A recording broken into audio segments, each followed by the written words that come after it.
Pops. Welcome to the studio. Those Louis Vuitton sunglasses? Yeah, no doubt. Blasphemy. What was that? I'm like, man, that's a lot. That is. Everybody, welcome Dwyane Wade Sr. Wild Man Wade. Hey, Wild Man Wade, aka Wild Man Wade. Yo, Pops, when they start calling you Senior though, because you were born Dwyane Wade, you weren't born Dwyane Wade Sr. No. So your son made them add a name to your name. You hear that? Mm-hmm. Yeah, buddy. Power move. That's a move right there. Yeah. Talk about it. Because you can't use that, I can't use that name. Like Senior is not on my license or nothing like that, so it doesn't matter. Is Junior you're on not his? Dwyane Wade Senior, you're Dwyane Wade. Is Junior on yours? Yeah. Junior on his. I'm Junior. Oh, so you a Junior? Yeah. So we can call you Junior then, right? You ain't know that? No. You can't call me I Junior. know. That passed a long time ago. That's fighting words at this point. I'm a grown man, dog. The Pops call you Junior? You call him Junior? Hey, Junior. I never called him Junior. Nah. Okay. That's He's called me Dwyane. Yeah. only right. I just wondered. Nobody Bro. calls me Dwyane. They call him Dwyane. So we travel now. We travel around the world together now, right? And everybody like to say Dwyane all the time, right? And bro, it's the weirdest thing ever because I don't go nowhere else where nobody have my name. But when we together, they both calling us Dwyane, and we both turn. You know how that you both turn? Yeah. Yep. It's so weird, It dog. is, yeah. And it's funny because you don't actually travel with your name all the time. Right. So you hear it, meaning like some you have different pseudonyms. Yeah. Pops But used I'm his talking about name. when people Okay, say our got you. name. So like when we were at the Masters, right? We went to the Masters this year. The last couple of years we've been, and people were just saying Dwyane, and Both me of us and Pops turned. both just turned. Like, Because if someone calls your name, you're gonna turn. Like Bob, you're gonna be like, oh, what's right. Who No, know I me? get it. Like me and Bob, I can be in the same place, and they be like, "Yo, Bob," we both look back. I get it. Yeah. But I know it's funny because Don't say Bob Iger like you that. saw that. Right? Don't do that. Boy, did you just I just did that. you, I just did that. So we all just got back. Y'all are y'all jet lagged or anything like that? Oh yeah, so we just got back from China, everybody. Yeah. Like a day and a half ago. We just got back. I'm King Wade now, yeah. Pops, are you jet lagged? No, I don't get jet lag, no. No, I'm the coolest nigga on earth. Clearly, and then most athletic. Clearly. He played 9 sports. Yeah. Oh, at least man. 10. Talk about China, Pops. This is your first time going to China. Everybody that do not know, I have a brand in China called Way of Wade for the last 12 years. And so this is my Pop's first time going. I just set up the setting. Go ahead. Yeah, I mean, it was amazing, man. They treated me like a king. They treated you like a king. They treated our family like we were their family. It was really amazing. Awesome time. I actually if something go wrong in this life here in the United States, I think I'll move to China. Pops, they treated Pops so well, he said if something go wrong, he gonna move to China. Now, mind you, this is a man who was complaining about getting on the flight to go to China. Yeah. And now he talking about he'll move to China. You see I'm you see gone, how when man. people treat you right, you see how easy it is? Really, he's actually. Man, all you Make want you to do feel is good. to be You know treated what I'm right. saying? You were dropping the Wild 11s this time, Yeah, I right? was dropping the wilds. To kind of see that from your perspective. I mean, for the first time, me watching my son, do his thing on that stage, on that level. I mean, I don't even know what to say, man. It was amazing, bro. Like, I already know how he moved anyway. He basically stole my style and everything. I love it. Oh my God. The lies that are being told on this wind down. He stole my persona and shit. Now he called himself D-Wade. You know what I'm saying? What else can I say? Stole everything. Yeah, he stole everything. You know what I'm saying?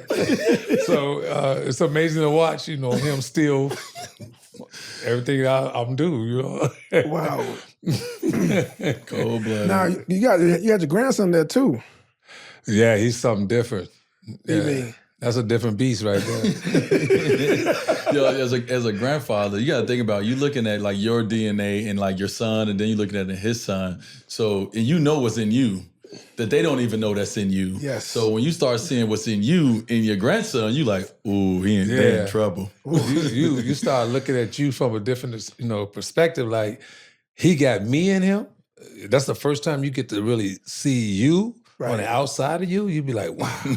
Hey, you seen it twice. You that wild, bro? I'm that wild. Dope. And I loved it, though, because I was like, damn, I ain't got to be wild now. This nigga done took over. Yeah, wow, ain't he? Oh man, that kid right there, man. Yeah, he different, bro. Yeah, he definitely way different. Mm-hmm. So how is it to see your like from a perspective now as you've gotten just a little bit older in life to now see like your offsprings? You see your son, you see your grandson, and just your children are all over, just flourishing. Your girl doing her thing. For you, how proud that makes you? You know what? I've always wanted to see what my kids would be like when they got grown, and they all surprised me. The level they've risen to, and I'm super excited about the way they are, the life that they live, and how they make me feel now. Because I come from a background that wasn't so clear, and to watch them and to watch their drive and stuff like that, it's amazing, bro. It's something that every parent wants to see. They wants to see their offspring be better than them. And I always told my kids, be better than me. And they succeeded. They better than me. Now, how cool is it to be able to share these moments of your life and these blessings that you've been able to bless a lot of people in your life. But to be able to now to bless and share these moments with your dad and your son at the same time. Yeah. A lot of people can't do either one or the other. Not many do both at the same time. Like for you, what is that like for you? Yeah, I'm sure the feelings are very mutual, right? As he just expressed it. Because like everybody don't know, everyone hears stories about what you tell them about where you come from. But because you lived in the moment, right? And so I know where we come from. I know the relationships and how hard it was to even to build relationships and maintain relationships with the struggle of life that my dad was living and that we end up living. And so to be able to take a moment in China and to be able to see the three generations, and my dad, myself, and Z in 20s and Z is in his 20s, I'm in my 40s, and my dad in his 60s. Man, it was beautiful. It was take yourself out of it and just say, this is, like my dad said, this is all you want as a son, to be able to travel the world with your father on your right and your son on your left. I mean, your firstborn. It really don't get no sweeter than that. And then we out there promoting our brand, our business, our name. It's Wade. You know what I'm saying? It ain't like we out there support. It ain't for someone else. Yeah. It's for our family brand. This goes way beyond my dad, way beyond Zaire, way beyond myself. This goes generation of ways that we will never hopefully get to see. That's the goal. And so, man, just an incredible feeling. Like I was just so, man, the entire time over there, man, I was just happy. I was just floating. Because we get to have these experiences together, and this is what you dream of. Right. You know what I mean? Like I was a kid dreaming to have a kind of relationship with my father, and I've been a grown man dreaming to have a kind of relationship with my father. And so it's super important for me that as long as he and I got on this earth, because it's nobody else that understands me the way he does, right? And I didn't know that when I was young. I didn't think about it that way. Like if I would have thought about it that way, I would be way smarter in life about life. But I was like, nah. Nobody know me. Nobody understand. You don't understand my life, Dad. You know what I'm saying? Like you get to that point, you're like, you don't understand me. And it's like, nah, if one person on this earth understands you, it probably would be your father. Yeah. It's cool, man. Super cool that we get to do it. See, Pops, I've heard you like quite the athlete. I try to be, yeah. You have a Hall of Fame son over here, but I heard you you multidisciplined. I'm what? Multidisciplined. Like, multidisciplined. Meaning you a boss in a bunch of different sports. Baseball. I know Dre was telling me he did water skiing. No, ice skiing. I'm sorry. Ice skiing. What is that? What did you make up? See, I can't even get it right. Speed skating. What? Speed skating. Like on ice or on regular? I did ice and speed skating on ice. Yeah. In Chicago? Yeah. Did you know that? I just found this out in China. Every year he adds a different sport to his 13 sports he played. Whatever. If he wasn't the greatest The athlete of all right, time. I probably was the greatest athlete of all time. Man, listen, I done had Lindsey Vonn sit on this podcast. You can have whoever you want. I'll probably still be the greatest. I done had Carmelo and Chris Paul, and you the They greatest only athlete play to one sit sport.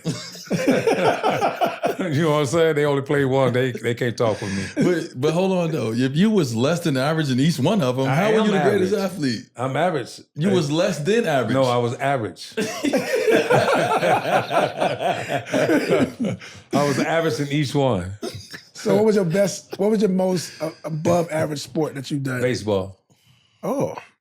Did you how far what was your For me, baseball was the greatest sport ever because Pete Rose was my favorite. You know what I'm saying? I modeled myself behind Pete Rose. You know, as Pete Rose stole second, I stole third.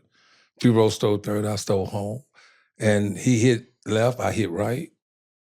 So I did everything. I played 9 positions. You know, I bat with power on both sides. And switch hitter? I think I'm probably the greatest player that's unrecognized in baseball. Yeah. Then why weren't you recognized then? I mean, some things happen. You Politics? know, If we need to see Anthony Edwards when he grow up, it's gonna be my dad. No, things happen. You know, I had a tragedy that happened when I was young, right in the peak of me playing baseball. I had a friend that got killed right in front of my eyes, and that changed everything. And I went to the Army. So if that hadn't happened, I probably would have been in the running to be one of the greatest players that ever played the game. Yeah. Whoa. You know, I can't even front on because you know what? I mean, I do got his DNA. I am sitting over here as one of them. Yeah. So, you know what I mean? I can't say, but I will say this. As a kid, I did get a chance to see my dad play baseball, and he was exactly what he said he is. Yeah. He was a power hitter on both sides, like left and right. That's nice. He played all Any all position positions. you wanted me. He was good. So I did get a chance to see that as a kid. So I will say now I don't know who the kind of caliber of players he was playing against. Oh. I don't know how fast those pitches was going. I'm not saying none of that. But what I'm saying, what I saw in my kid eyes, I was like, yo, my pops is that dude. Wow. You know what I'm saying? Like, I didn't know about the NBA. So, but I knew around walk around that park. You know what I'm saying? Right. Pops was that dude. I just remember that, you know? Yeah. Did you ever want him to play baseball? Yeah. When he was I young? wanted him to play baseball, but he wanted to do him. He played football and shit. He wanted to play football. See, now I'm about to take the story somewhere else. And so this is what happens when you grow up with a parent who is intoxicated most of the time. My dad do not remember this. Okay, I was going out to play baseball. Finally, I was going to play baseball. My dad did not want me to play baseball. Because once I started playing around school and around everybody, I was pretty good. I was an athlete, so I can do all things.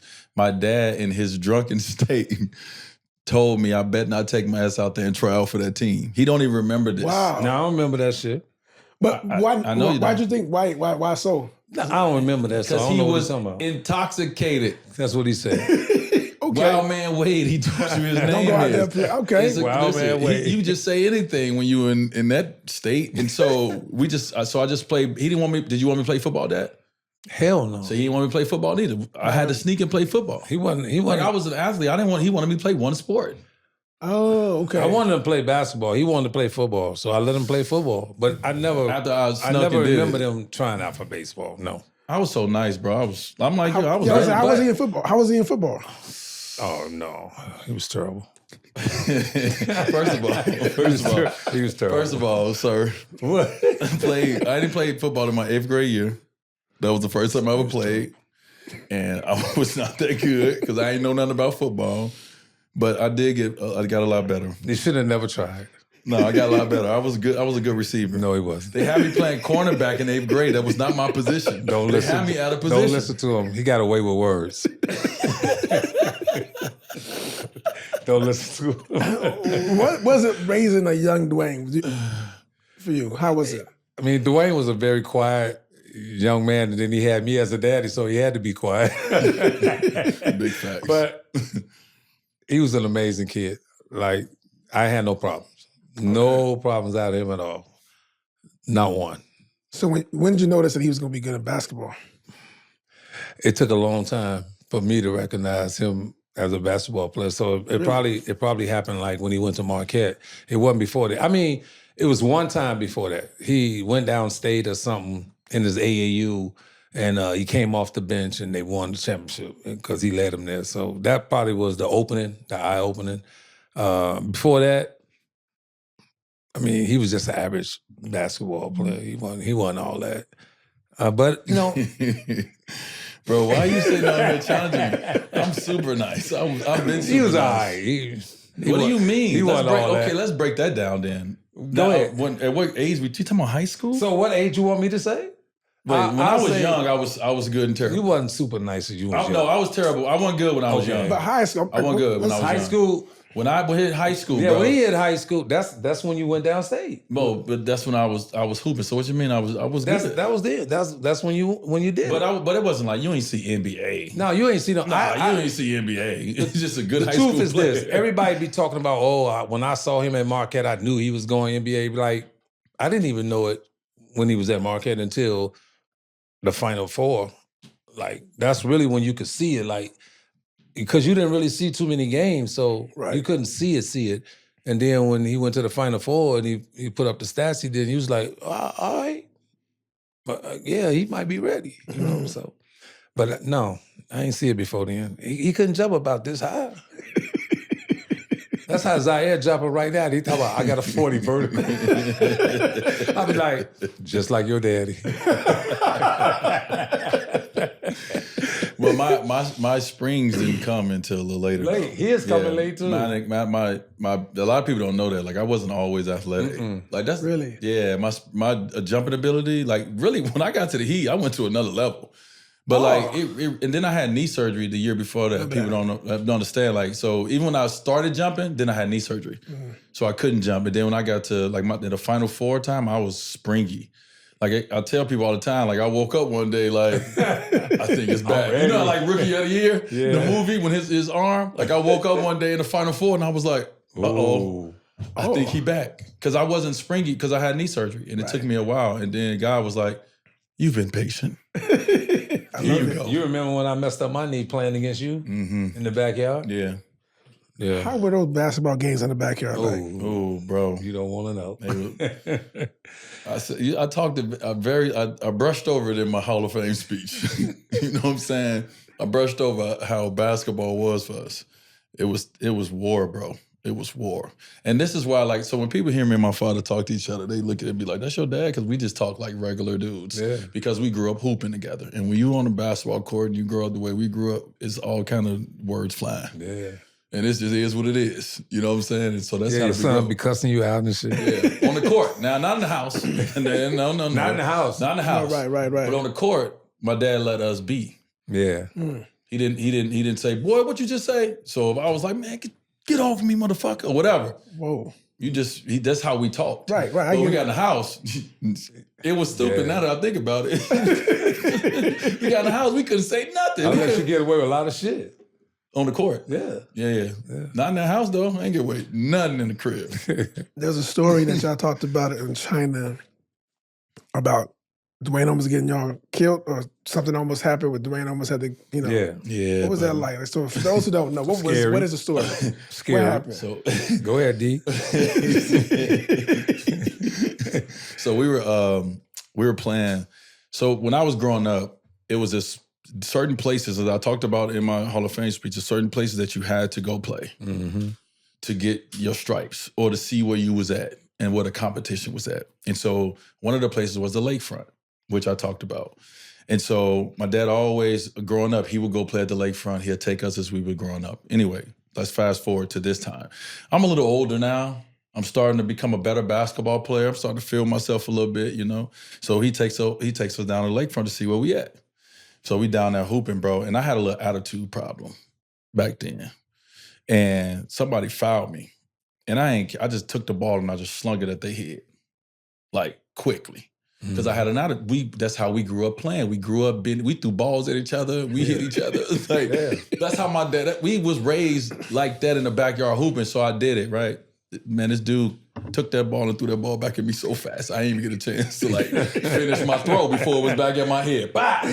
And my dad saw that. And so, my dad jumped, man, what's my motherfucking son? What's wrong with you? Bob, when I tell you it got scary in 5 seconds, motherfuckers start grabbing shit, motherfuckers start going to the car, you saw the gun go click, boom. click. I was like, oh. So we came to find out that it was like, this guy was like one of the leaders of the gangs in Chicago. And yeah, we was outnumbered. Yeah, we was outnumbered. But I had a friend that was playing with us that knew all of them. Okay. And he was like, yo, bro, that's my boys. Yeah. That's his son. You know what I'm saying? Let it slide. Mm-hmm. Wow. So you saved him. That was a dangerous time, though. we might not ever got to see him. We might not ever got to see him in the NBA, bro. It was scary. Yeah, it was. Wow. It was I didn't think we was getting up out that park. Nah, we probably wouldn't have made it out. Yeah, we'd have made it out, but it would have been Amalam. Yeah, but yeah. So my attitude, I had to shift it a little bit. I had it, there was a couple of times. Then my dad put his paws on me one time, and then I had to really shift it. Talk about that then. Did you put your paws on me? Go ahead. Let's talk about it. I mean, afterwards, I was like, "That's it's like throw up. It's up now." So hold on. And this is on the court or this is outside? No, we was at the crib. No, we was at the crib when he put his paws on me. Yeah. But this was he was he was militant. You know what I mean? Military background and stuff. You understand how I grew up. We did push-ups and sit-ups for when you started, you said the nigga was high. He was high all the time. Go ahead, go back there. No, I don't know. I'm just saying. You was high. I mean, but you know what? If I had the life you had, intoxicated is the word he's used, right? Right. Intoxicated. Yeah. That King Cobra was on you heavy. Yeah, King Cobra was the thing. Yeah. But he put his paws on me. But I'm not saying he had right. Me and my sister, we grew up and like my sister was older than me and I had an attitude problem. So I used to hit my sister. Like, we'll fight. And so my sister, but she was bigger than me, so she always beat me up and like pick on me. And so she came to the crib. I was living with my dad. My sister came to the house. She wasn't living with us. And she was visiting. And we did what we do. We always get into it. This older sister, little brother. And this one time I felt I was big and I hit her, but I hit her in the stomach, like hard. And she went crying to my dad.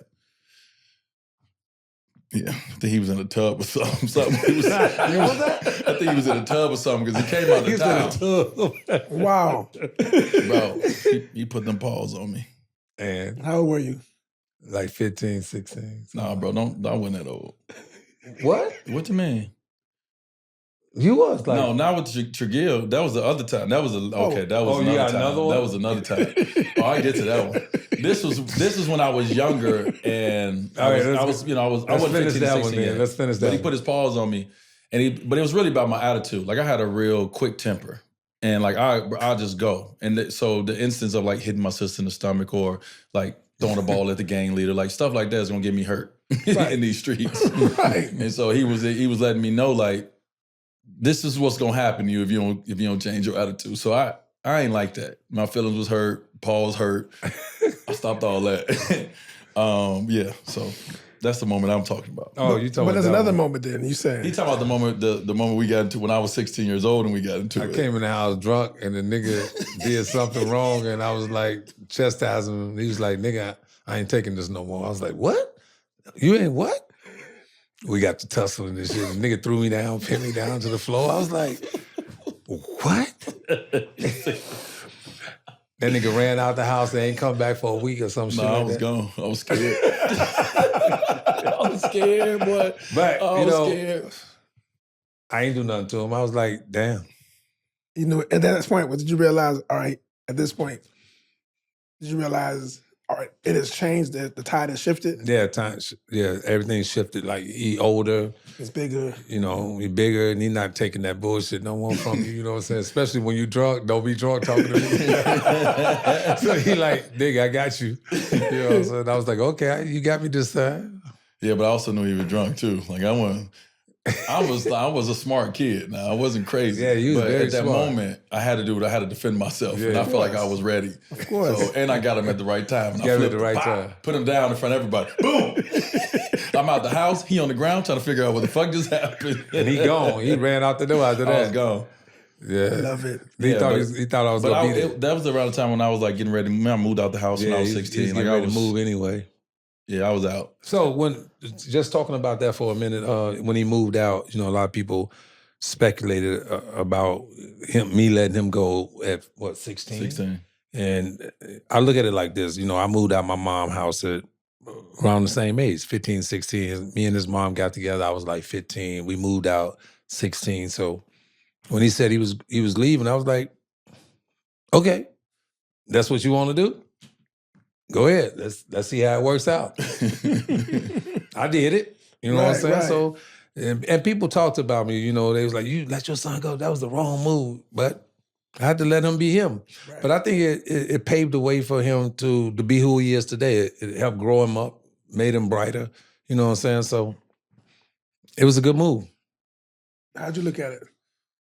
How I look at it now? He was ready to go. How I looked at it then. The house was it was time. Yeah. It was time. Just, like it was Too time much for me to shit get out was the house. going on Too in much the shit house. going on, man. And it was around that time I started I wanted something for myself. Even at that age, we didn't have nothing. So it wasn't like I was I was used to us having anything. I was like, all right, if you're gonna have anything in life, it has to come from you. I knew that. Right. And so I was like, I need to focus, and our house wasn't a place where you can focus. I needed to focus on my grades. I wasn't taking school serious. Then they were talking about ACT tests, and you got to get this, you got to get a 21. I'm like, what? So life had to change for me, and it was just real hectic. The way we were growing up, and so I had an out, and my out was Zaire's mom, but we were dating, and she lived down the street from us, and I went to live with her. And so he knew I was right down the street, right around the corner. I was right around the corner. I wasn't far, but I left, and I knew I know how this works. So once I left, I knew I could never go back. Okay. I mean, I'm just saying, that's just right. Once I decided I was big enough to leave, then I was on my own from that standpoint. But I look at it now, and without going into all the details, I will say you're gonna live and you're gonna learn. I learned. I felt like I got taken advantage of a little bit because I had no one. Because I kind of disassociated myself from my family, right? My mom was dealing with her journey, which we talk about, when it comes to her life. And then I kind of broke off from my dad. And so I was really out there by myself. Right. And then I'm not looking at myself the way other people looking at me. They looking at me as talent, like a talented basketball player. You know what I mean? And so I definitely got taken advantage of, you know what I mean? And I'll talk about that in my memoir when I write it. But you live and you learn. And so I had to learn, I had to grow up fast when I stepped out that house, I had to grow up fast. And along that journey, it was some things I needed that I didn't get. And I had to learn the hard way. Real for real. So now your trajectory has changed. You you're in college, and he has a son now, and now Final Four stuff happened. When you saw that he was going to make that transition to, he might be in the NBA. No, I got married in college. Right. Remember? Yeah. Right. So now you saying this, and now the trajectory, was it before I even get to that point, I know at one point you said your dad was like Joe Jackson. You were doing everything. Yeah, he was trying to make Joe Jackson. We were in a music group. Yeah. Me and my stepbrothers. And then he just tried to make everybody a star. If you had any air in your lungs, you was gonna sing or something. He was trying to somebody was gonna be successful in my family. Bro. I'm telling you. Definitely. That's what I'm saying. He was Joe Jackson. That's how we made it out. He knew he had to go. You got my pops wasn't playing that. You was either in the singing group, you either had to learn these dance steps, you had to perform at family reunions. You got to play basketball. You got to play basketball. Right. And I tell people all the time, it's like he didn't have the life that afforded us to figure it out. Mm-mm. I have that life where my kids can figure it out. No, he didn't have it. Mm-hmm. Y'all gonna do something. Yeah. And so, we was in a group. So but now fast forward, you are basketball's a lane, no football, no baseball, and you see him actually do it. Like for you, that moment was like, how was that moment like for you now to actually see, guiding to see where he goes? Like for you, what was that like to see it actually start to pay off and pay off in a big way? Still to this day, it's unreal. You always talked about you wanted somebody in your family to be famous or to make it, but when they make it, you like, damn, we did that for real? Like it happened? So to me today, I'm still, I'm still stunned. Like, and now he great. He's one of the greatest. Like, who ever would have thought that he would have been one of the greatest players, and they only jumped this high? So like, that was crazy, man. But I'm proud. I'm really proud now. That's awesome. I mean, it's a feeling that you never really can talk about. You can't explain it because it happened and you didn't think it was going to happen, but you just wanted it to happen, So when it happened, you like, damn. It happened. That shit happened. For real? We here now? So it's like that. It's that type of feeling. So when people ask me, how you feel about this and that, and then I'd be like, I still don't know how to feel because I'm still stunned. Bro, we were poor, bro. Yeah, we was poor as hell. When you say poor, bro, I mean, I tell people they don't believe. Like, it's hard for people to believe it. I mean, right. When you don't have lights, when you don't have water, at times, like we don't know. Pops is paying. He robbing from doing this job and this job and this job to keep the lights on, and then the lights may stay on, or this may go off, or we got to get by the heater. I mean, or you know what I'm saying? Like the heat may not be on. We got to get by the oven, or like we grew up that way. We grew up poor. Like we grew up poor. At one point, I was getting $73 a week. And it was stepmom, $73. 3 stepbrothers, sister, and me. I raised so many kids off $73. I don't even know how that shit happened.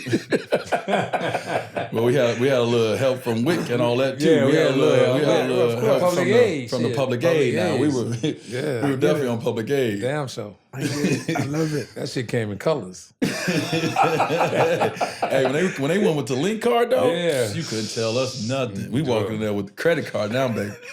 Because everybody felt the way about having food stamps. When the parents gave you them food stamps, they get out my face. She was like, "Dang, I gotta."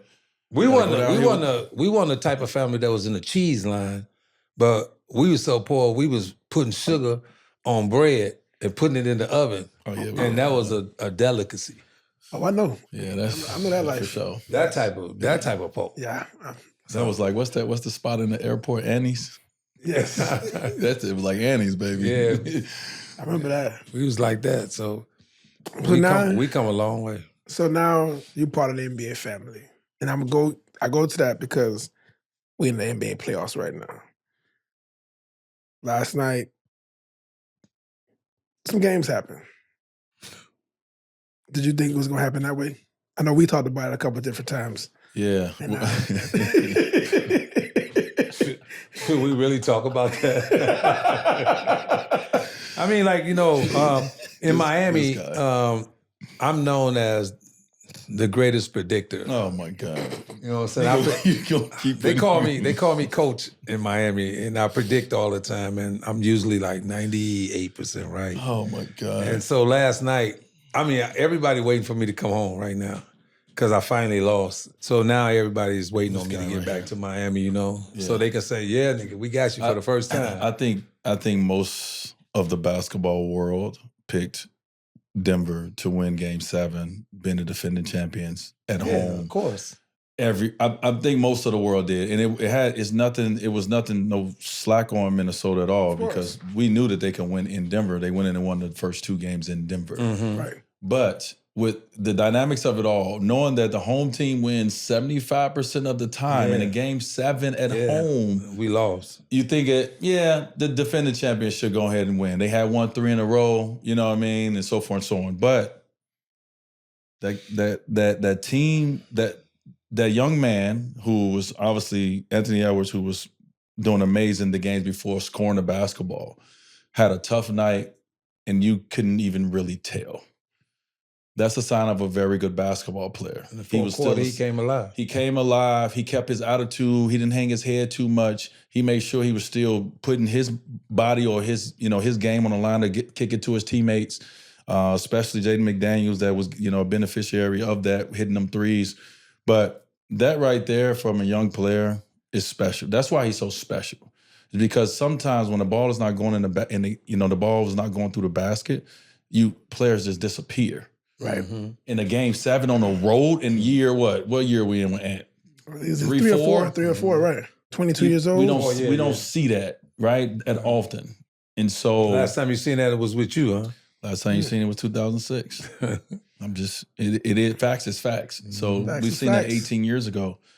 And it's special to watch. I'm getting a chance to watch what it looked like when I did it. Watching Anthony Edwards do it.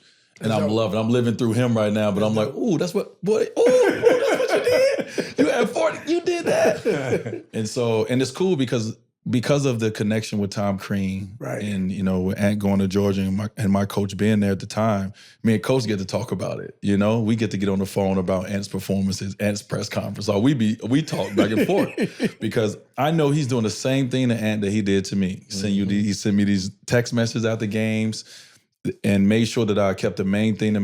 Make sure that my teammates understood how important they was. Make sure that it was never really about me, right? And so I know he's doing that to Ant. You can tell by, Ant is getting coached as well as a young man to give his teammates all the shine in the midst of his rise.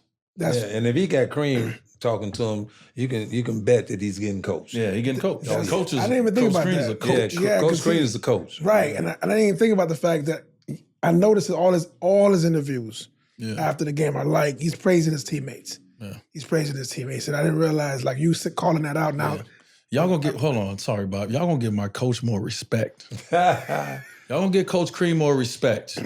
I don't like that he ain't got a job. I don't like that he ain't on the sideline right now. He got pros. He got great players. If Victor Oladipo don't get hurt, you got another one. And he was on his way, his all-stars and everything. So y'all gonna give my coach more respect. He can coach. And he coached the whole holistically. He's still coaching. OG in New York. In Indiana, he's still coaching guys, and his players are still impactful. So y'all gonna give my coach more respect.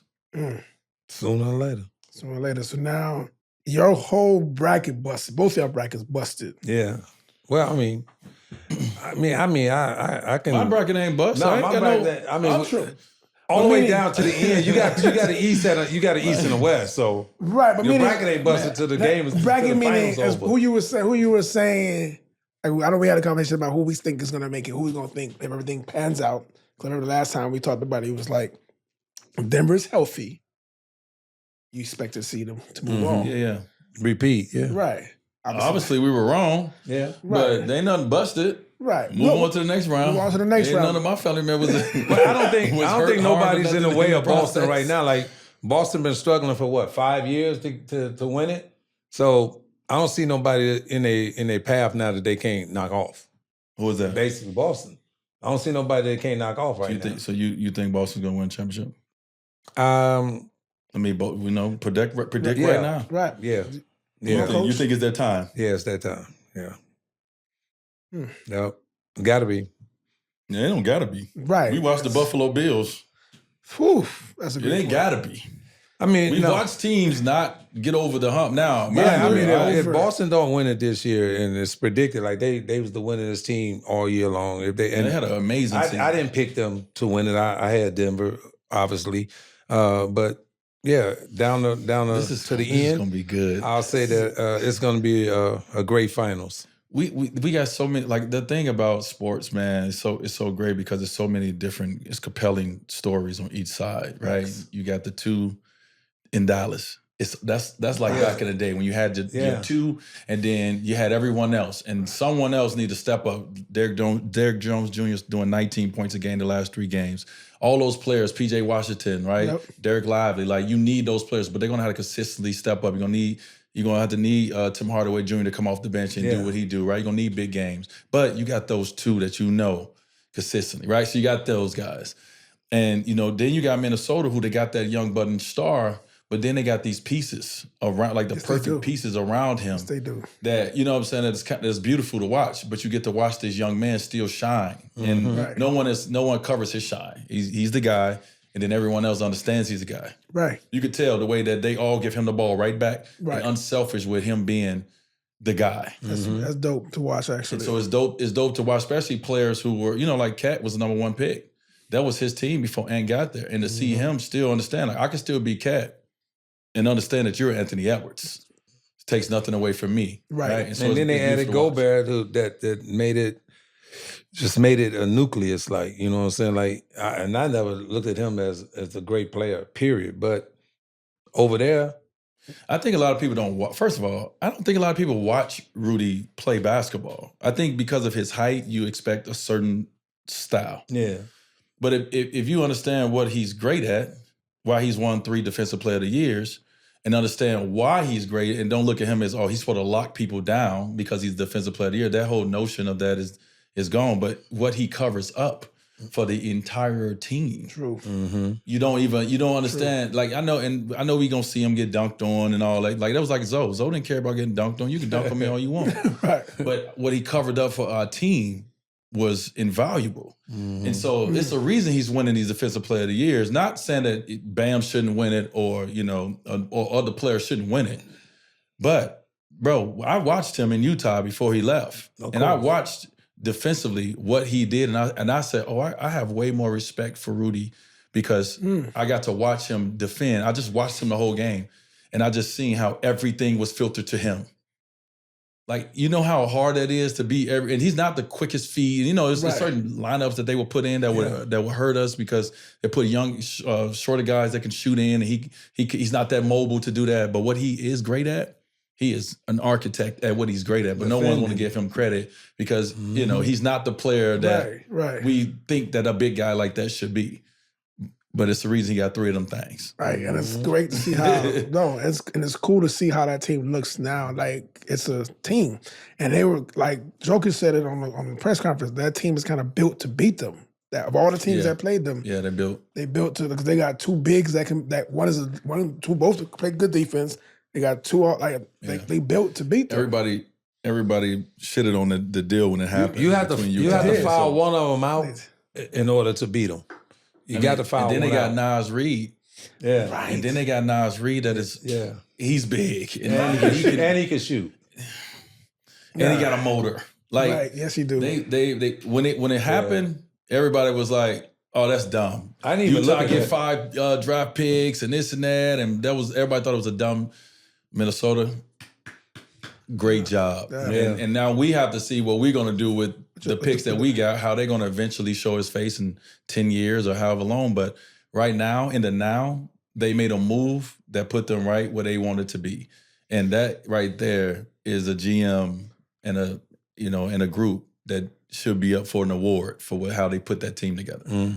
Do you see comparisons? Well, obviously we talk about the Tom Crean connection, but watching Ant right now, I know a lot of people like to call him Jordan long lost son and stuff like that, but you see from your perspective, because for me, when I see it, like you said, we haven't seen games like this since 18 years ago when you did it. When you look at it from your perspective, as you watching and coach, do you see the similarities as much, and do you call it out? I mean, you could see that he patterned some of Jordan's move, like fadeaways, and stuff like that. But as far as him doing a lot of the things that Jordan did, no, I don't see that. So when they start talking about comparison to Jordan, I look at them like they crazy.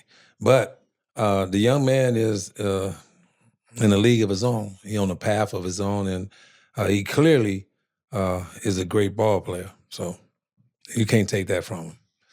Okay. But they said that about Jimmy Butler, like Jimmy Butler is Jordan's son. Or, that's right. You know what I'm saying? And he doing Jordan type things. And so here we go again, So but no, there's never going to be another Jordan. I don't care how much you patent, how much you play and try to look, you're never going to be like Jordan. So it's safe to say that he's the GOAT for you. Who?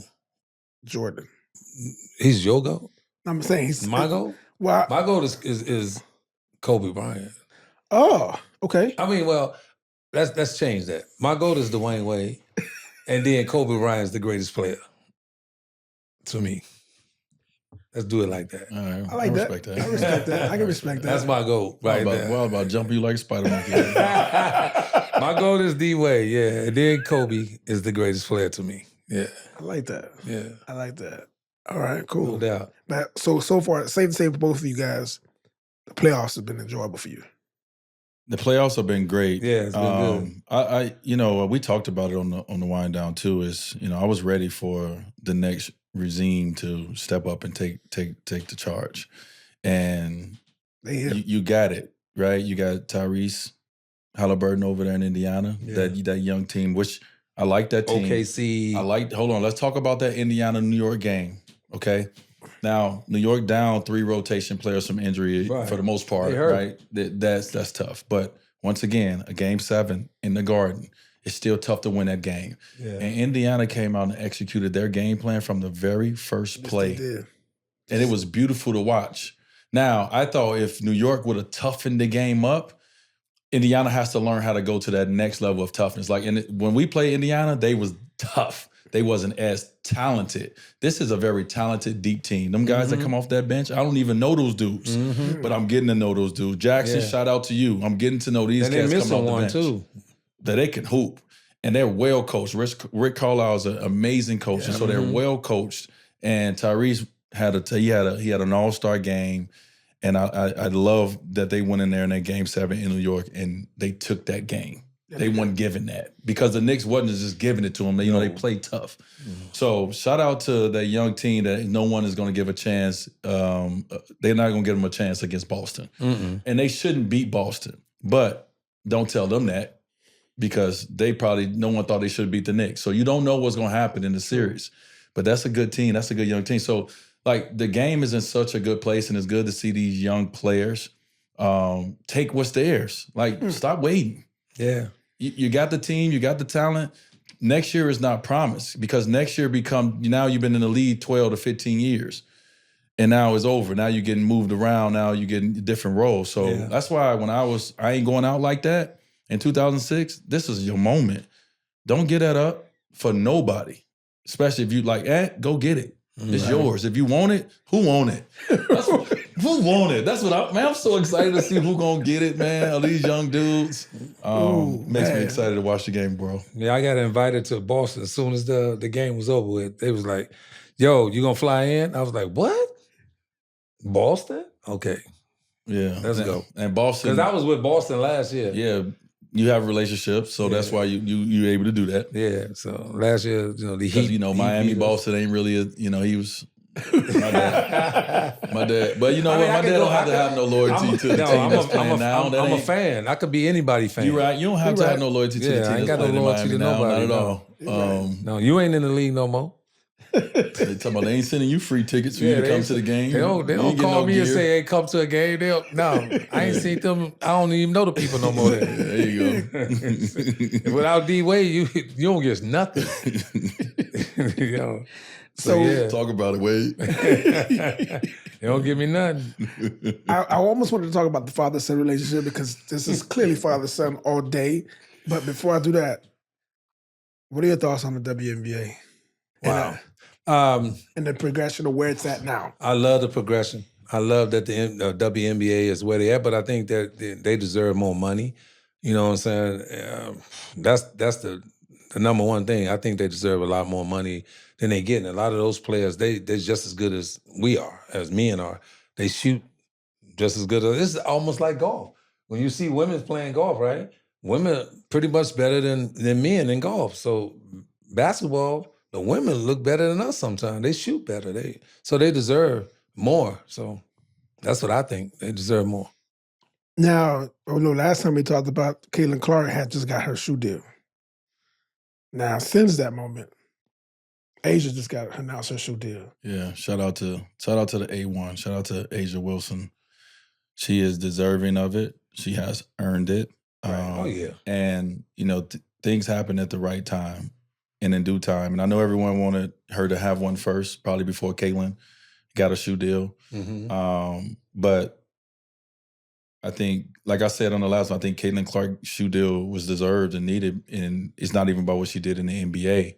This about her brand that's so big around the world. And so, it's going to be a lot of young girls that's going to play volleyball and basketball and other sports just going to rock Caitlin Clark sneakers. Right, facts. But now it's going to be a lot of young girls around the world that's going to rock the A1s. And I reached out to Asia and I let her know I can't wait to buy my daughter a pair of your sneaks. Yeah. I can't wait to throw Kav in a pair of A1s. It's because she's been that woman since we've known about Asia. She's consistently stayed at this level. She's a GOAT already, and she has so much left to go in this game. And so, man, congrats to her. And it's happening, man. Like, it's happening. You know, as we keep seeing it happen in real time. And, you know, I think Asia said it best. Now that the lights are bright and that they own the W, they just got to perform. They got to perform. Yep. And, you know, this is what they've been waiting on. And they've been performing behind the scenes for a long time. But now the lights are bright and everyone wants to see them perform, because now it becomes the haters come that don't want success for you after they've been crying about you getting success. Facts. And so now people are going to not want them to have the success, but, you know, we want them to keep going up as they going. Shout out to the Chicago Sky. We got our first win. Under our new coach, shout out to T Spoon. Shout out to the new ownership group in Chicago. We got our first win this season with our new group. So I'm excited, and I'm excited to go to the home opener in Chicago. Nice. So now I heard the other day about somebody in the Vegas. Did you hear about it? Because I know you said about teams getting more money, but did you hear what happened in Vegas as far as like being? I'm not sure the whole details or the specifics about it, but like. The city or somebody's giving them additional money? Yeah, additional $100,000 to each player. To each player. For what? Think about this, okay? What I loved about that is think about how much money they bringing into the city of Vegas, and they're not benefiting from it. And so somebody that made a smart decision to allow them to benefit from it. Right. And so paying each one of the players $100,000 for pretty much their likeness and their image of what they bring to the city. Like those small businesses, those restaurants around, or those casinos, they have people in those because they're coming to watch the Aces. They at the parades. You know how much money was made while they had those 2 parades back to back? They drink it, they eat, and they partying. So shout out to that city. I don't know who made that decision, but whoever made that decision, smart move. And other people need to take and they likeness, they jerseys, they making money off their jerseys. They're not getting paid off of that. So yeah, that was a smart move for somebody to come up with that. Yeah. Now I'm just gonna switch to the golf time since we kind of mentioned it a little bit. How's your golf game going? Next. That's exactly how his golf game look. Yeah. You want to see what's next? Because you watch that first one, you like, next, please get to the next one. It's ugly.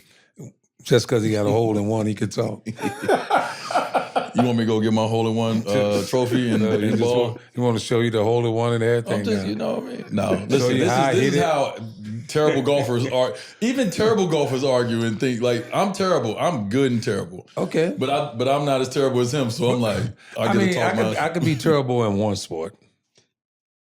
Yeah, but you know what is it when going you to take? What is it going to take? When you played 8. You could be terrible in one. But what is going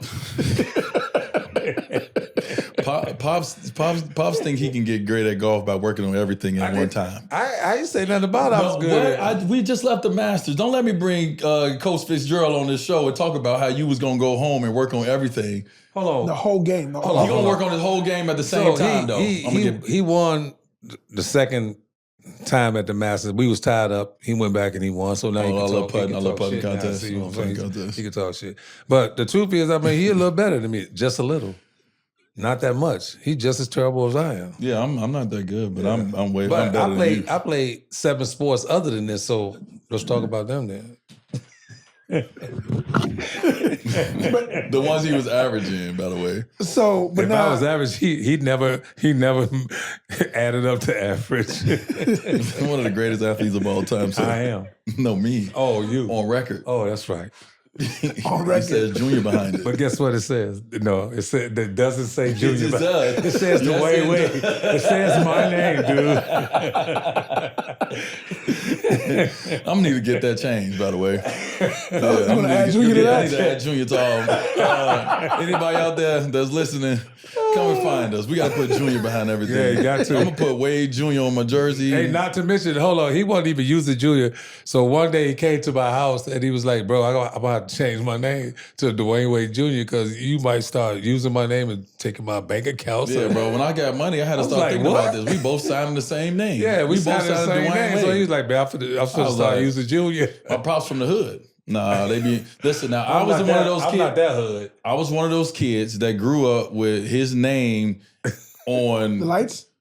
What on bills, bro? I had all kind of stuff in my name when I was trying to fix my credit. He grew up with my name, me being better than him, so now he's better than me. That's what he grew up. What are you talking about? Listen, when the call ID come up and it's your name, when the wash machine in your name, you know how many things I had to pay off to get my credit tight? I was like, my pops put what in my name? I would never do that to my son. You know what I'm saying? Like, yeah, but we had the same name. I called him up and asked him for it first. No, this was before you can call me up and ask me for anything. What? I grew up with this. I got this bad credit from y'all. You ain't get no bad credit from me. Oh, you ain't know that. You ain't know that I had to pay off some stuff because it was your name and my name. I ain't tell you that. I ain't know nothing about that. Yeah, shit. bro. So don't tell nobody on the microphone. What the hell you talking about? Nigga, I don't know nothing about it. You go spring some shit on me? So you about to try snitch? What kind of shit is that? Yo, bro, you sprung it on me. No, you did. No, when I called to get my credit right, they sprung it on me. You think I knew about it? They ain't had nothing to do with me. Yeah, so I just sprung it back on your ass. First time I ever heard of that shit. Hey. What? Bob. Yeah, that was the first time you heard it. Shit off for you. Bro, so look, Bob, I'm in college. And now I know I'm about to get ready and go to the pros. And so I'm trying to learn, I'm trying to see, like, get my credit tight because I got some student loans and stuff on my credit. And so I'm trying to get my credit tight because I'm about to go and start making money now. So, I have people kind of teaching me how to do this. And so I was calling them like, okay, why my credit score so bad? No, this is real talk. Yeah, I'm like, why is my credit score so bad? And so I started going and they was like, yeah, you got this in your name. I'm like, yo, me and my dad got the same name. Like, y'all got to take that off my credit. Right. Like, that car that got repo, that's off my credit.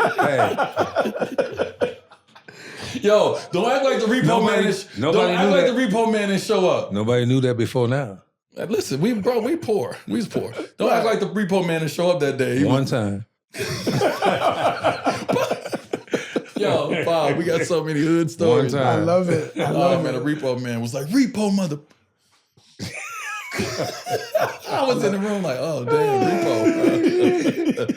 I guess. Okay. That's the first time I heard that you had to pay some bills, though. Yeah, bro. I had to get my. So I had to try to get my money right because I took some money too. Not took. I took a loan from my agent before I came into the NBA, so I had money. And so me trying to be like a smart young man, I bought like the things I needed to get, like to live, but also too I paid off my credit debt. And so that took a lot of my money that I took from Hank because my dad had a lot of debt in my name. Dad ain't know nothing. I ain't know shit about no debt. Yeah, well. See, now it's all good now. Everything all good now. Nigga telling me now, like 30 years later. Well, I took care of it. What you was gonna do? You ain't have it? I was gonna, hey, after 7 years, that shit go away.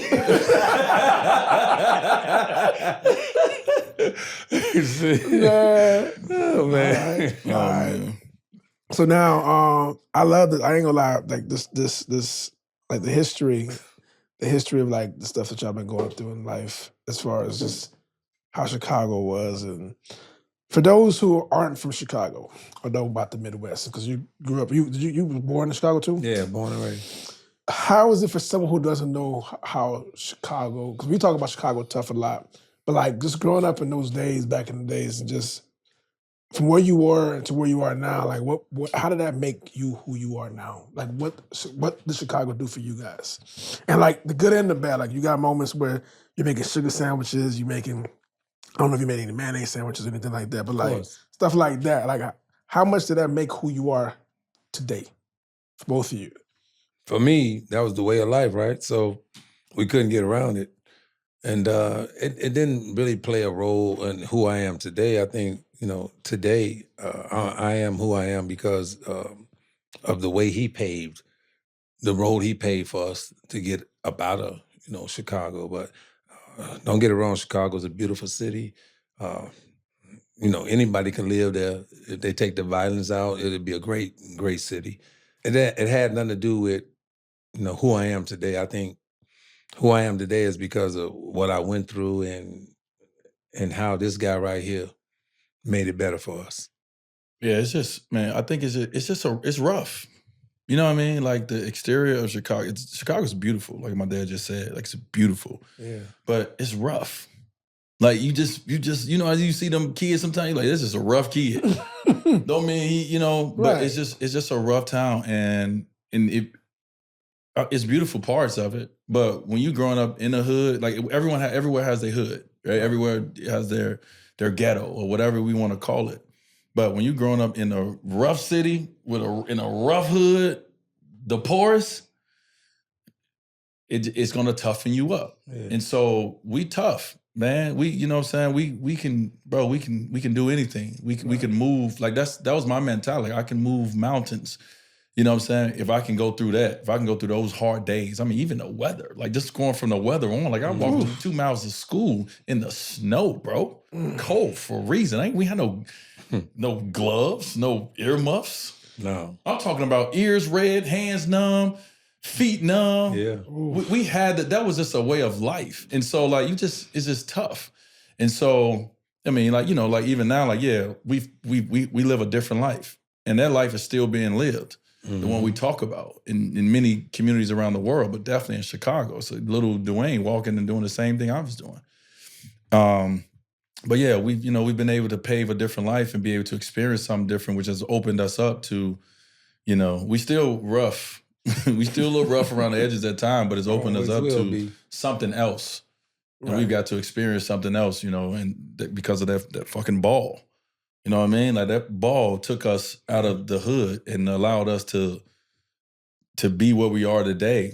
That ball, and you know, obviously, you know, being, you know, God blessed us, but that damn basketball, bro, that's crazy. Yeah, it's the ball got us out. Like, you know what I mean? We ain't have like a Steve Jobs come out, you know, somebody like that in our family from the standpoint of like, if it didn't get us out, we'd still be there. I'll still be in that state if that ball didn't get us out.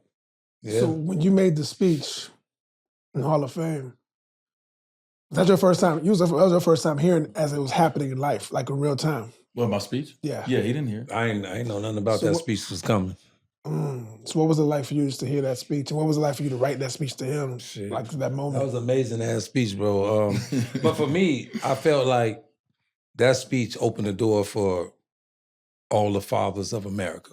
Like we all heard that speech and we all cried to that speech. And it made a difference in us being dads across the globe. To me, it wasn't just for me. It was great that it was me that he, you know, he opened it up to, but for everybody that's been through so much in life, as far as dads, you know, go, I thought that speech paved the way for all us dads across the globe. Yeah, so I did the speech. Obviously, I practiced it over and over. And then I watched it after that night when I got back, once we got back from the party and everything. I cried. I cried like a baby. I cried for like 3-4 hours after I got home. Bro, I cried. Me too, bro. I couldn't stop crying. And the reason is because, as my dad just said, like I wrote that speech to my father, but I wrote that speech to fathers because I deal with the same things. And no one cares what the father goes through, man. I'm just being real. Like, it's emotional for me to even think about. No one cares what we go through and what we deal with because, you know, rightfully so. Like, you know, it's been strong women's had to raise kids for the very longest. A lot of it without men, right? But no one understands the reasons why all the time. And no one gives a fuck about the reasons why. Right. It ain't just you don't want to be around, right? And so it hurts sometimes being in the position of a father because you don't really have a lot of say-so in a sense of not like you ain't the iron fist. So you are the iron fist. Mm-hmm. And that right there, that ain't just your only role. That's not the only thing you provide. True. And so, you know, it's unfortunate, man, you know, and I love I love my mother to death. But I think as I continue to grow older and as I continue to have experiences as a father, I appreciate my dad and what he went through to be in my life because I know how hard it is, bro. And especially when relationships don't work out. Your kids are gonna, you know, they gotta deal with that and they gotta choose. Even if you ain't even trying to have them choose, they gotta choose because y'all didn't choose each other, right? And so that right there was emotional for me, man, because that was for all fathers, and especially fathers that go through what I know he went through and he goes through and went out through. And it's not just the strife of like the not being able to be in your kids' life. It's just the strife. Even as a young man, you're gonna get to a point where you're gonna feel like I felt like I'm bigger than you. Right. You don't know what you're talking about. That testosterone started popping up in me. My chest got big. I started getting, girls start liking me. I started feeling myself. And it's hard. It's going to be hard with your son that, and one day he's going to look you out in the eye because he's going to challenge you. And so, man, that was for everybody. And so I was glad that my dad didn't know it was coming because, I definitely have my whole life, like I've always, tried to say thank you to my father for what he did for the game of basketball for me. But I just felt like on my biggest moment, it's a lot of things that happen in our life. Like one of my biggest moments when I got drafted, and my dad and our relationship was in a fucked up place, and my dad wasn't at the draft, and that always hurt me. Like that always hurt me. But you make decisions in real time, right? But when I got a chance to have that moment again, I was not going to allow that moment to pass without my father understanding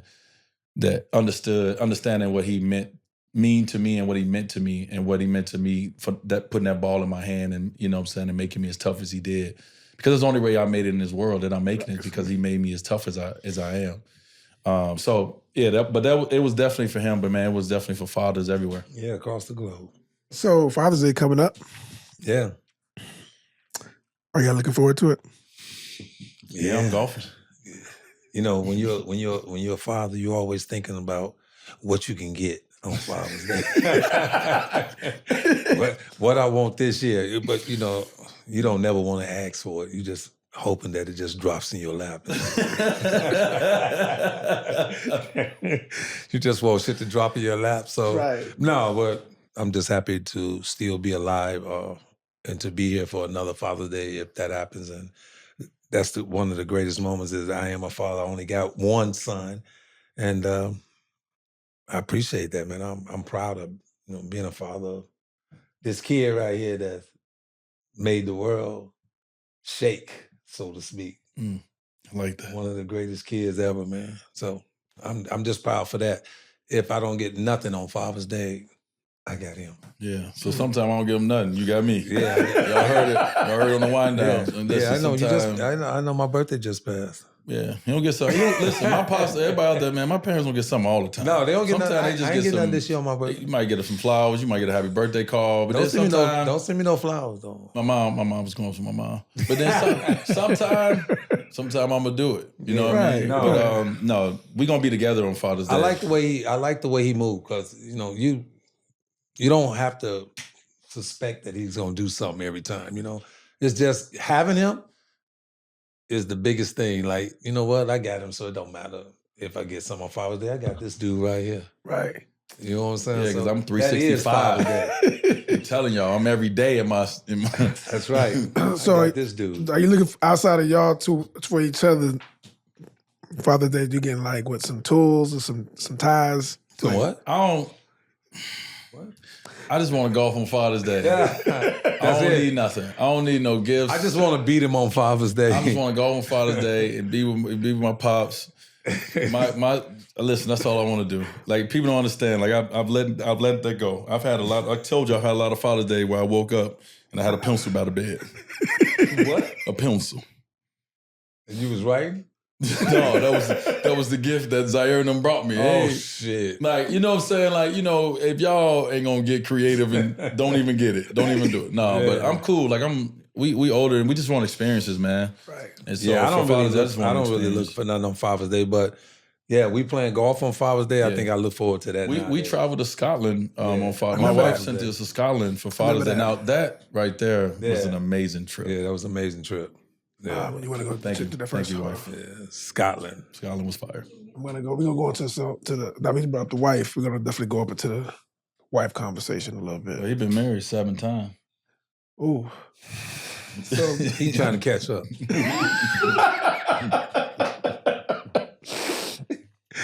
So now we definitely want to talk about that because you have experience being married. How you say this? Junie? What was that? You have some experience being married, right? I have a lot of experience. I had a lot of experience of being married. Yeah, 3 times, matter of fact. Oh, okay. Well, good. Well, so that's fortunately. So we had Jay Shetty on the podcast. We did. Our last episode on the Y podcast, and this is Jay Shetty's drink right here. Him and his wife. It's called Junie. Yep. This is pretty good. I've been smashing them. Every time I come over here, I smash some things. Man, I appreciate you. And they sent it the next day. Jay, your team is money. On point. They sent it the next day after the interview. So shout out to Junie for a happy mind, and Jay Shetty and the missus on this. This is fire. Yeah. Yes. Nice. Yeah, man. Just some nice little sparkling tea. You know what I'm saying? It got all the good things in here for you. Low calories. Sugar, low calories. Yeah, it's nice. I mess with that. Vibe. I mess with that. All right. Yeah. So, any marriage wisdom? Wisdom? I mean, yeah. Let her be her. Let her do her. You continue to do you. Everything works out fine. What if it's not that easy? What if you made it sound real easy? That don't want you to do you? That's real easy. Her? What if she wants you to do her and you want to do you? Give us that wisdom. Ain't no wisdom in that.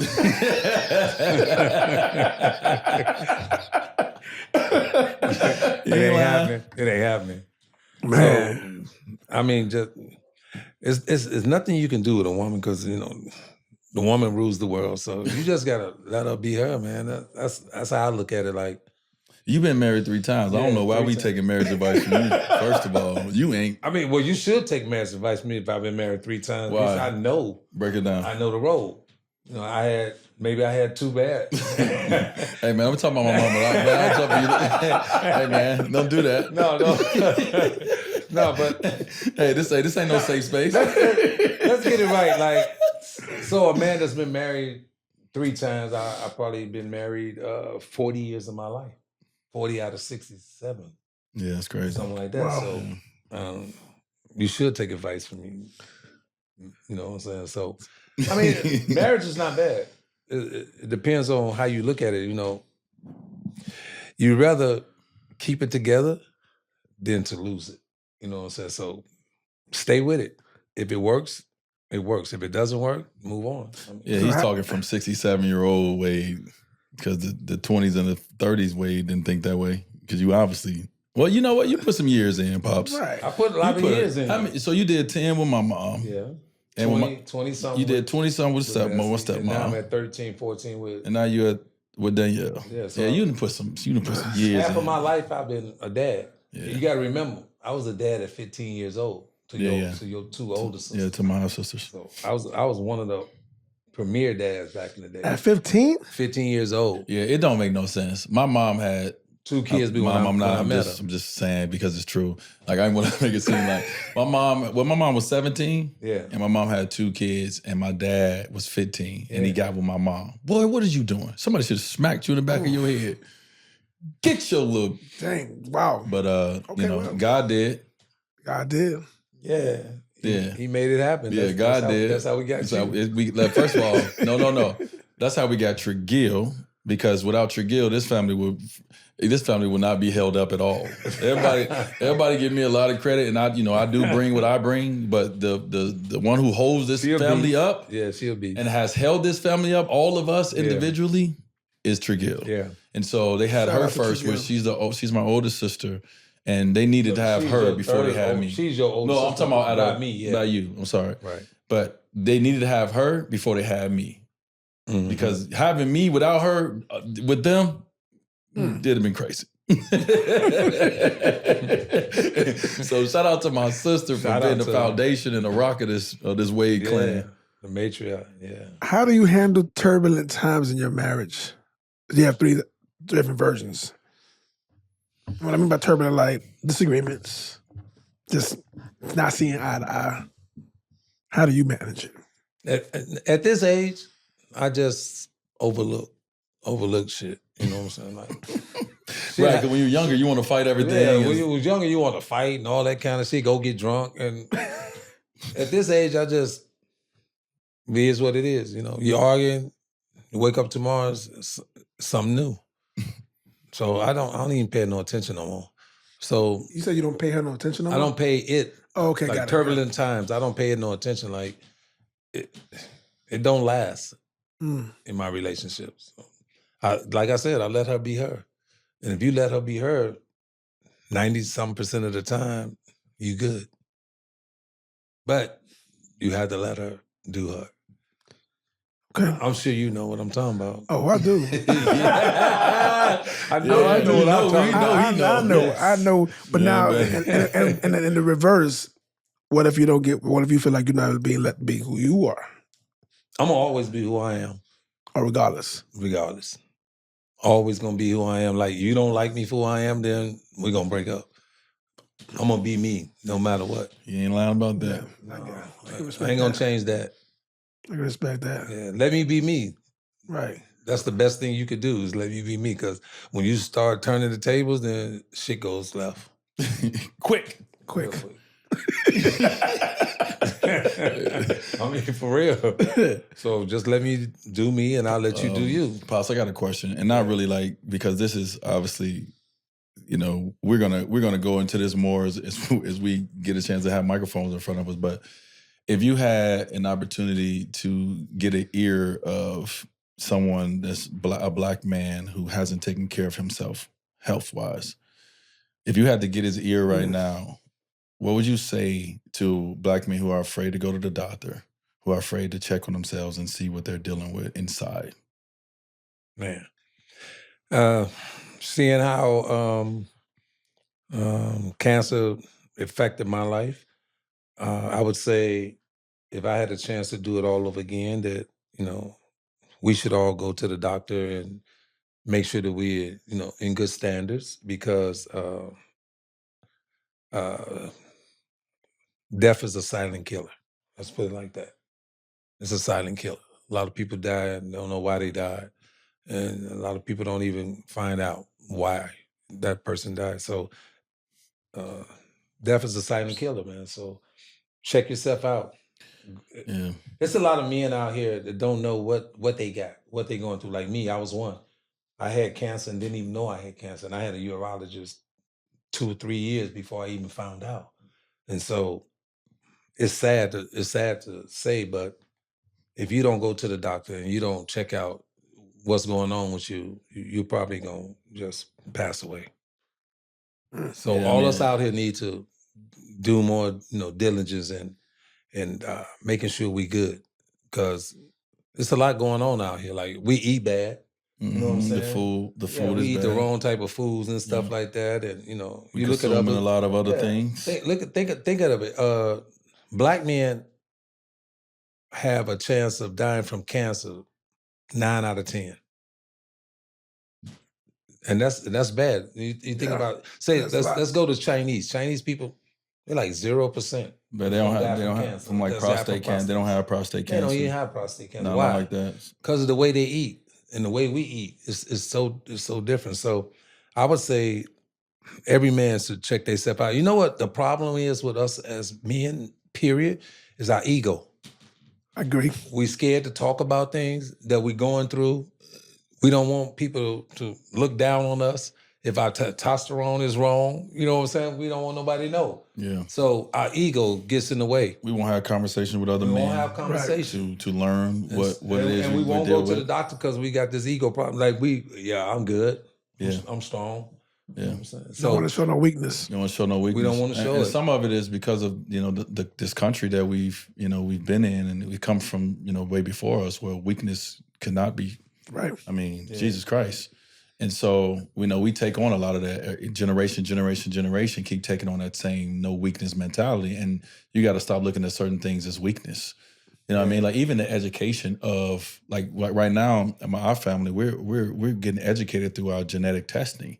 So now we're understanding through genetics what is just for you and is going to be for you, and you can't run away from it. Right. So let's talk about that. And so now we're at that space now, so we can help future generations of ways understand what it is that's in our genetics that is just coming for you, and how can you nip that in the bud earlier, right? Yeah. And so people don't have conversations about it, right? Like, your grandparents don't talk about it, your parents don't talk about it with you. It's not gonna be something that you know about. So you go to the doctor, they say, hey, anybody in your family dealing with this? You're like, no, I don't know. I don't know. Nobody dealing with it. And all along, you are dealing with it. But no one shares that. And so, like my dad said, man, we really are advocates. You know, we want to continue to be for health, period, but definitely for Black men to start taking our health more serious. Yeah. We're dying too young. And a lot of it, like my dad says, a lot of reasons why, like, we can all pick at it, but most importantly, no one wants to see it and no one wants to know. But if life is the most precious thing that you have, why not? Yeah. You know what I'm saying? Like, why wouldn't you? This is the most precious thing that you've been given is life. Of course. And, you know, so yeah, man. As you talk about the health, like what are some of the health things? What are you doing right now for your health? And what are some of the things you advocate for, what you try to do to try to keep healthy and stay healthy now? I mean, for me, I work out a lot, you know. I don't eat that much. I eat maybe, on the average, I eat like one time a day. It depends. You need to eat better. I eat like one time a day. I don't have to eat better. I just got to do better. You know, so you can eat fruit in the morning, right? And then eat one meal and then eat fruit. Yeah, but that one meal can't be something that goes against where you should be, right? That's what we have a hard time letting certain things go because we only eat certain things too. Right. And that's the thing about us, right? If we haven't been cultured enough to go out and try things outside of just what we eat, which is bad for us, right? It's really bad for us now, but we love it. We love our food, right? Yeah. So, like me, I love burgers. So I'm the kind of like, I'll eat a salad early in the day to get to that burger late in the day. And I'm thinking I'm doing something. You know what I'm saying? That burger is clogging me all the way up. Oh my gosh. Love them though. Man, yes, same here. Oh, love same them. here. Yeah. But yeah. I tried vegan. I tried everything. Like I tried not to eat meat, beef, pork, all that. And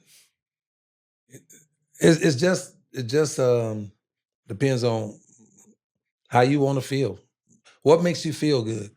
You know, that's what you eat. What makes you feel good? Because if you eat burgers and everything that make you feel good, then that's what you eat. You know what I'm saying? But yeah, for me, I feel like, you know, the way I eat now, you know, one meal a day and stuff like that, I feel more healthy. And then I try to work out.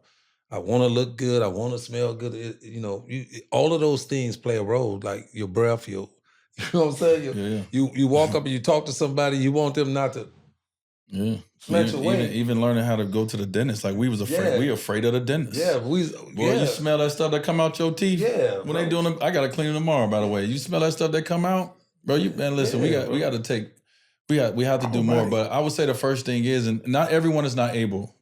Okay, so everyone is not able, right? Like when I was growing up, I wasn't able to always. I had 11 teeth missing shit. Right, we wasn't able. Now. But if you are able and you can reach your primary care, you got to have your primary care. You're gonna have a physician, a doctor, right? You have someone who's a primary, for your primary care. You have to be willing to ask questions. You have to be willing to allow them to do, hopefully, the job that they, are in position to do. Right. Now, everyone don't care about you the same, and so if they see you don't care about yourself, they really ain't gonna care. Right. You understand me? If they can get you in and out without you asking any questions, they're gonna get you in and out because they gotta make money. Yeah. And so if you're gonna do it, start asking questions. Start making this real because life is too precious for you to just close your eyes and be like, oh, I guess I'll wait till something happen. It could be too late. Right. You know what I mean? And I'm speaking as, someone who like my dad said, who's dealt with stuff. Yeah. And that you don't think, and you feel like, oh, I'm healthy. I look good because you look good in the mirror.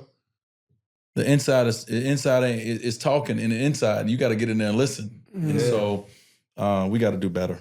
We got to do a lot better. So what are you doing outside? So I do that. And then, obviously, like I said, I travel a lot and that's terrible for my eating. And so, I try to put myself on when I'm home, I try to eat well. Right. Like I'm all about my products. Like I do all the Thorn stuff. So I'm always, putting the things that I'm not putting in me, I'm getting them in my shakes. Like I'm big on my shakes in the morning. Like, I work out. Like this morning I was up, worked out, sauna, steam. Like I do all that. I do yoga. Like I stay active. I think being active is very important. It is. Stop sitting down, get up, move, be active.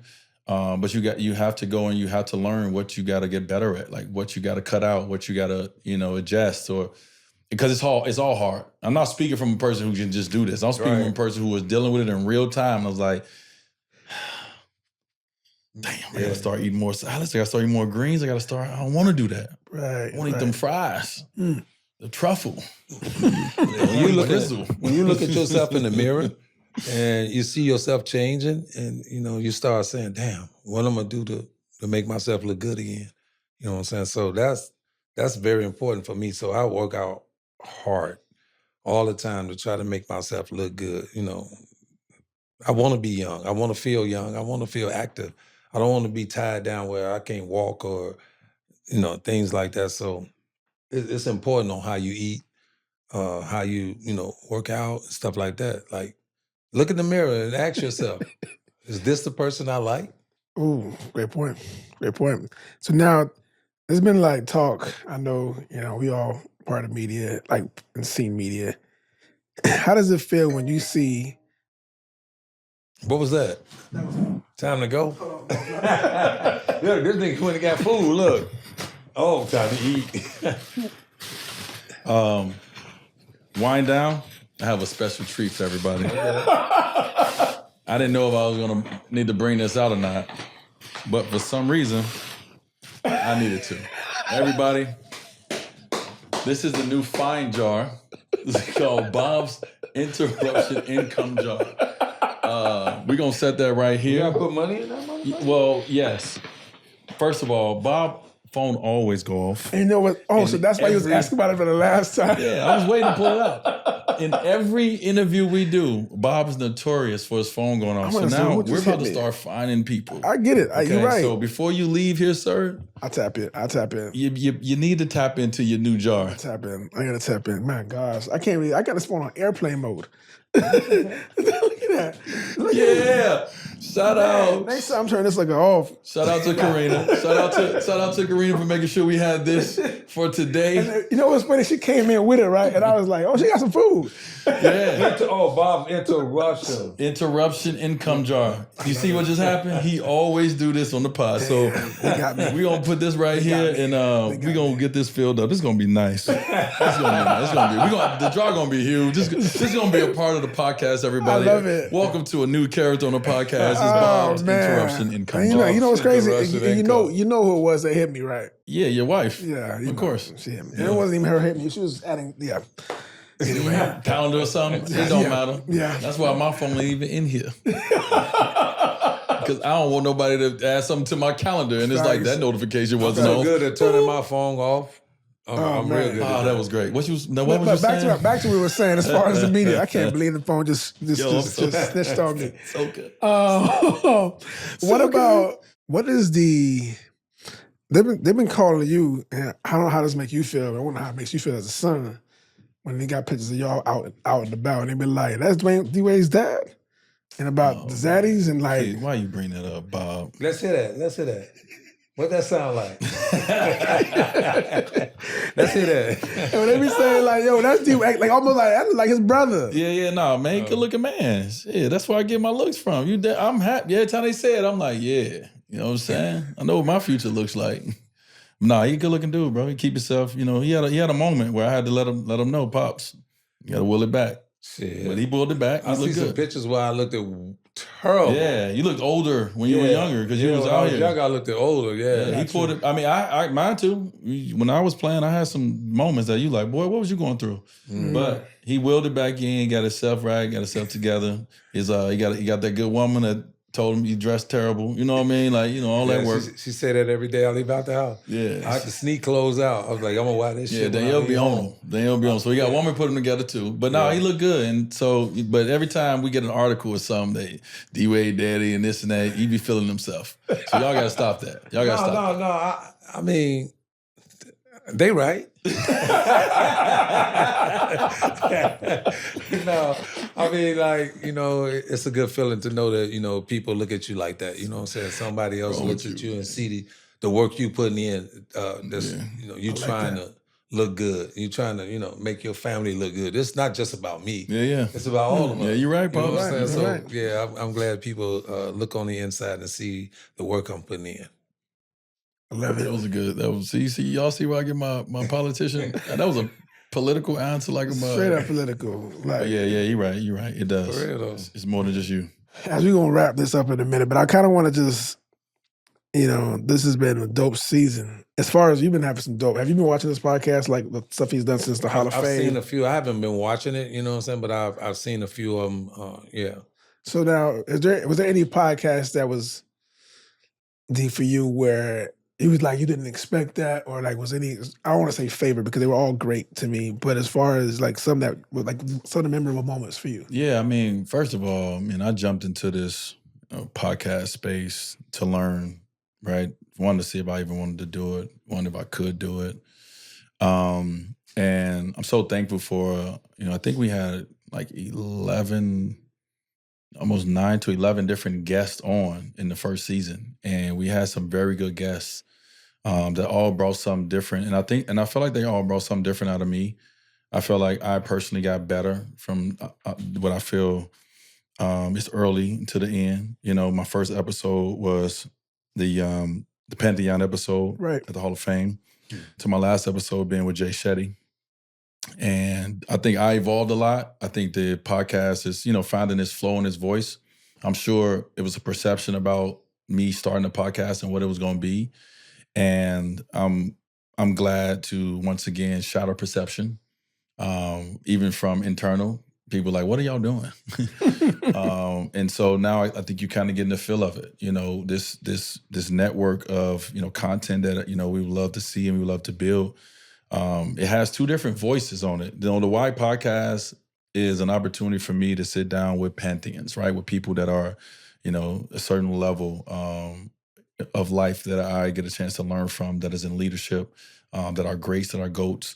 And, you know, and people that I view as that too in season 2. I can't wait. Like I said, I can't wait to sit down with my mom and dad, right? To sit down on the why, which would be different than here on a wind down, where we get to kind of sit back a little bit and just, you know, just be a little bit more normal in the sense of not, you know, not have to worry about stepping on certain, you know, landmarks, a certain you know, so forth and so on. And so this is the one good thing about the world that we live in today is actually, you know, allowing for people's real personalities to shine, right? Like we looking at, once again, bring up Anthony Edwards. A few years ago, if you were a young up and coming star, you couldn't talk like Ant talk now. You couldn't walk into press conferences with a beater on, with sandals. Like, we're in a different time now. And so people's authenticity of who they are when they're away from the cameras are starting to be able to be out there. Now, you know, good or bad, who knows? But, you know, I think it's showing more authenticity. But we wasn't allowed to do that. Like, I wasn't allowed to like, I'm always been this, you know me, but, you know, in front of the camera, sometimes you have to clean yourself up, right? When you think you need to. And it's not saying that you're not clean, you know, up by being who you are, but it allows for that. And so that's what the wind down does. It allows for us to sit here and just be free a little bit more in our conversations and understand if you want to talk about something, then you'll need to come on the wind down. If you don't want to talk about everything, then don't come on here. The Why podcast will stay away from certain things. Right. We'll keep the Why podcast away from certain things, you know what I mean? And respectfully, you know, of the guests we have on, they take a lot of beatings. They take a lot of public scrutiny already. We're not coming on my podcast for them to continue to talk about that public scrutiny. And they come on the Why podcast so you can get to know the people that are behind the greatness, you know, that they, you know, have been able to do. Here, we come to shoot the shit. We come to have fun. We come to have drinks. We come to bring interruption jars. Like, we're vibing. But both of them lives under the same umbrella for me. And I think that was the one good thing about this year is that the Why podcast that everyone listened to, the 15 episodes that you will listen to, you're going to see a mixture of both of these living together. Yep. And when we first decided to do it, everybody was like, that don't make no sense. I remember. Why y'all doing that? I remember. You're welcome. Yeah. Right. Nah. So now. But let me say this. I'm sorry. Go ahead, sure. My dad used to do a podcast, which before was podcast. Yeah, way different was the name of his show. But he was doing a podcast. He had a cool crew. 2016 to 2019. Yeah, it was cool. I remember that. You remember that? It was called Way Different. Yes. It was dope. And it was right before pandemic and all the things happened where now podcast is now a thing. Yeah. Right? But it was cool. Pops was in the seat before. You know how to work the pod. You know this. It's your life. They're trying to bring it back right now. So you should probably put it under the Y Network. We're thinking about it. See how much money that's gonna cost first, Bob. Don't be throwing it out there now. You say that now, he gonna go and be like, yo, we're gonna put this under the Y Network and we're just gonna hire everybody back and now I gotta pay for everything. See, I stay in my lane. That's why I stay in my lane so much, because, you know, like he said, you know, we'll think about that. I love it. All right, well, stay in your lane, yeah. Anything you're looking forward to for the next iteration as this continue to grow? Obviously, you're gonna keep doing wind downs, but as season 1 ends and you come into season 2, anything you're expecting, looking forward to, anything? No expectations. Expectations leads to disappointment. I've let go expectations of human beings. I don't have no expectations no more. People are going to be who they are. Right. And you need to see that. So I have no expectation of this podcast. I want this podcast, this network. I want this content space, whatever we're going to call it.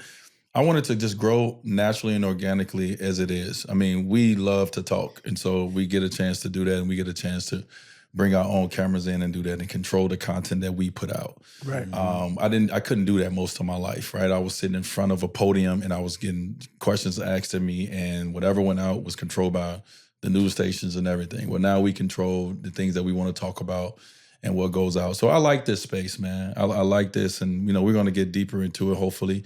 As we see what the next version of, the why, the wind down, and all the things that we're trying to do, what the next version looks like. But I appreciate this year. I learned a lot. Being associated with iHeart, very, very huge brand. We're not even close to, understanding how big that brand is. But I learned a lot from this year, and what I learned and what I do want, and I also learned what I don't want. And hopefully going into year 2, it's a little bit more of what I do want. And what it looks like, I don't know, but we'll get to that. So, we're going to take a little break. This is the last episode of the season. This is the 15th episode right here with my dad. We're ending it here.